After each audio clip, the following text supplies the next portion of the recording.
Life in a world that keeps changing. Think that it's progress you're making. Copy and paste pretty faces all the time. Pictures so perfect we play. Hello, everyone. Welcome to Anointed Lady TV, the home of news and politics. If it is your first time in this channel, you are highly welcome. Thank you so much for stopping by. And if you like what we do on this channel, hit on the subscribe button. Also put on the notification bell so you'll be notified by YouTube anytime we drop a new video. And if you are returning subscribers, thank you very much for always coming back to watch our videos. On this platform, we drop videos every day and we react to every video that come our way. And on this very video, I will be watching with you.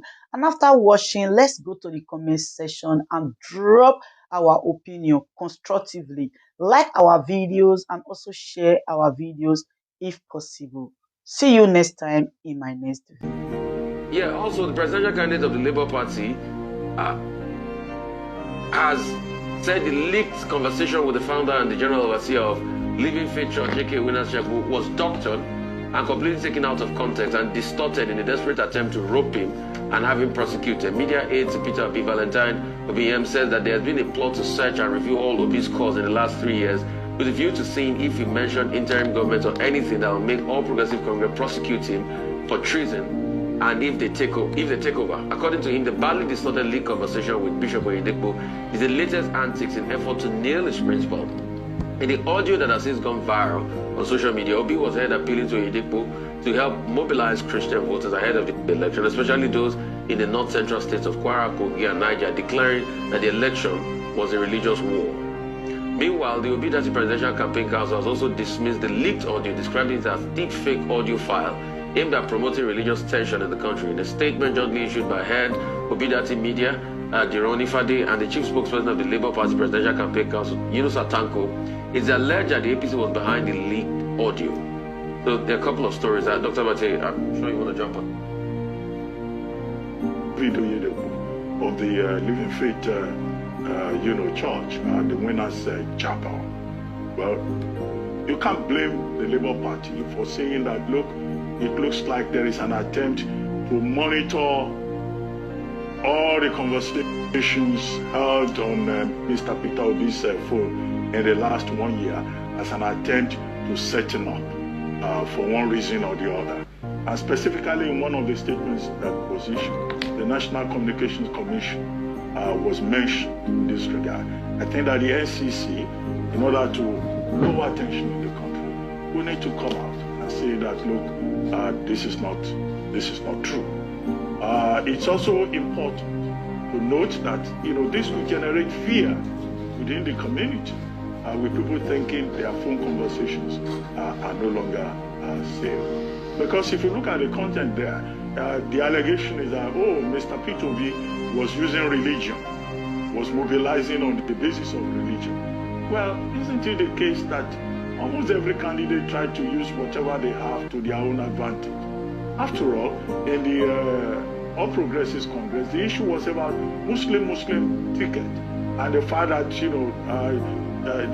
the party was running and appealing to the Muslim community. Okay, even if Mr. Peter Obi appealed to his own Christian community, how is that an offense as long as no law has been violated in that regard? What is even more important is that Bishop Oyedepo has come forward, has issued a statement to say that he was not involved in any partisan politics and that he had no affiliation with any political party. But as a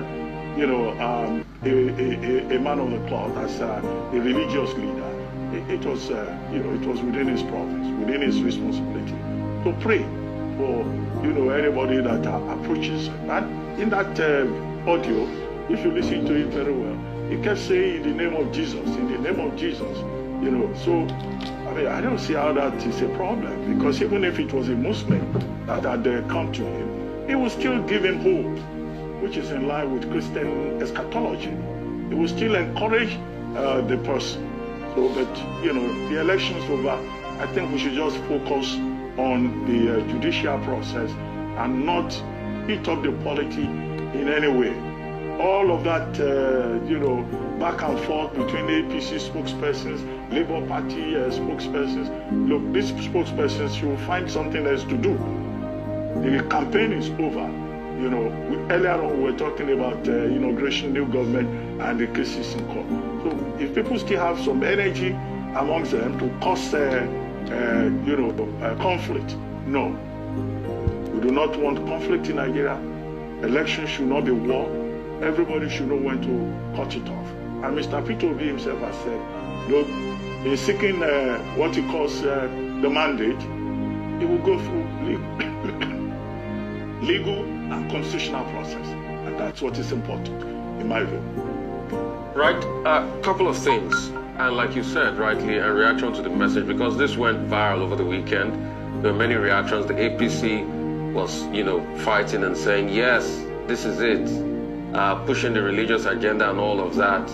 The Labour Party reacted to it. There's been, I think, 3 reactions. The first reaction was from Mr. Kenneth Okonkwo, that said that was taken out of context. The second reaction was from Adebo Onifade, the Onifade that talked about the fact that, yes, this was, put together and all of that, doctored to suit a narrative. Then this reaction we have. So there's been different reactions as regards this. But a couple of questions we should ask. Number one, people's conversations being monitored, being taken, being put out there.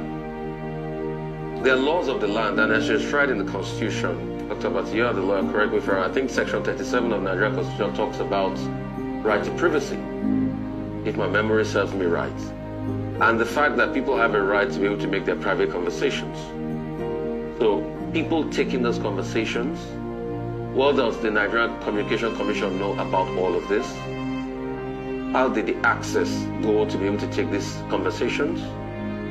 Let's ask those questions. Also, the tape itself. We need to be able to subject it to empirical forensics, forensic that is holistic, that talks about, voice distortion, that talks about also possibilities of deep fakes and things like that. Although some media group has taken it through that and they saw that there were not too much deep fakes in it, but were the conversations distorted? What was the extent to which it was doctored? What was the bare raw file analysis of the conversation? These are questions we should ask. Leading up to the last election, there was a big talk about religion that was occasioned by the Muslim ticket of the APC. And since then, there was a lot of back and forth. Yes, it is not right for leaders to pitch along religious things, because yes, every politician uses the sentiment of religion and ethnic bias. But the truth is, it doesn't make it right. For us to be able to build a country, we need to build a country of holistic competence and speak more about what our leaders can do for us and the capacity they have to be able to execute the things they have written in their manifesto.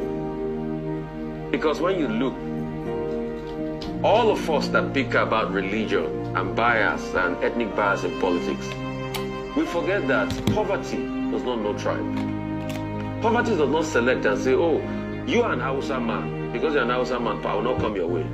You are a Yoruba man, because you're a Yoruba man, or you're a Christian or Muslim, I will not come your way. Poverty is as a result of bad leadership.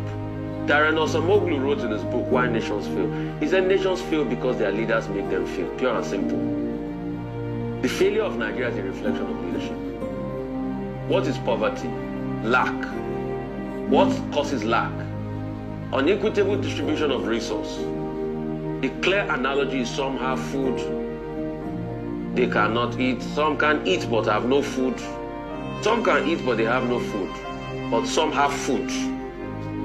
And that's the clear problem of poverty. So those are the things that bind all of us.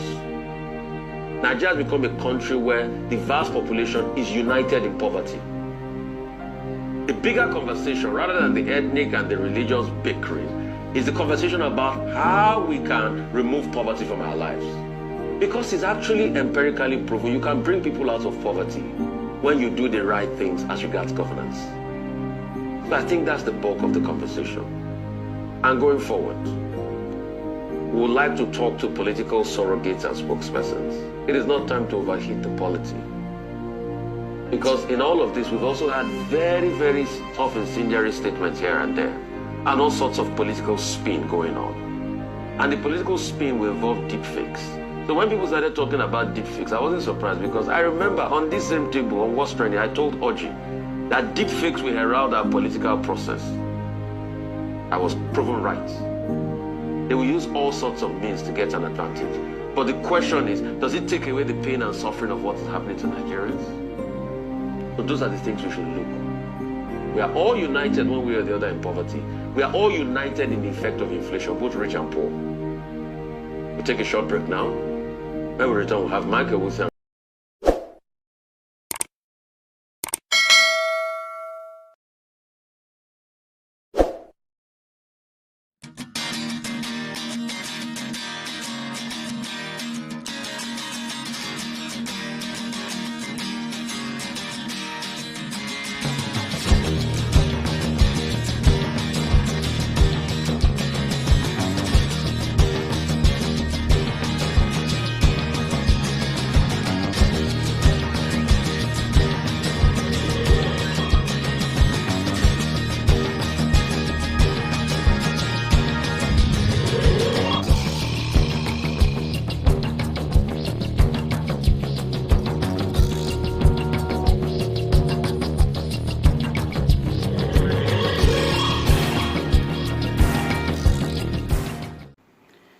Good day, ladies and gentlemen. Good day, my brothers and sisters, my mummies and my daddies over there.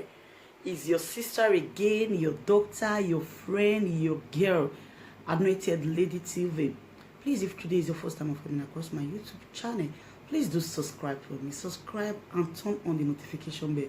So each time I upload any video, you will be notified. So in this my channel, I will be bringing up many things to you in which you will benefit from it. I do talk show, I do news, anything you want to talk about, I am into it. Please subscribe and turn on the notification bell. So each time I upload any video or each time I'm on live on YouTube, you will be notified. Thank you very much for always being there for me. Please do subscribe for me, and as you do so, God will richly bless you and meet your heart desire. Thank you very much. I love you all.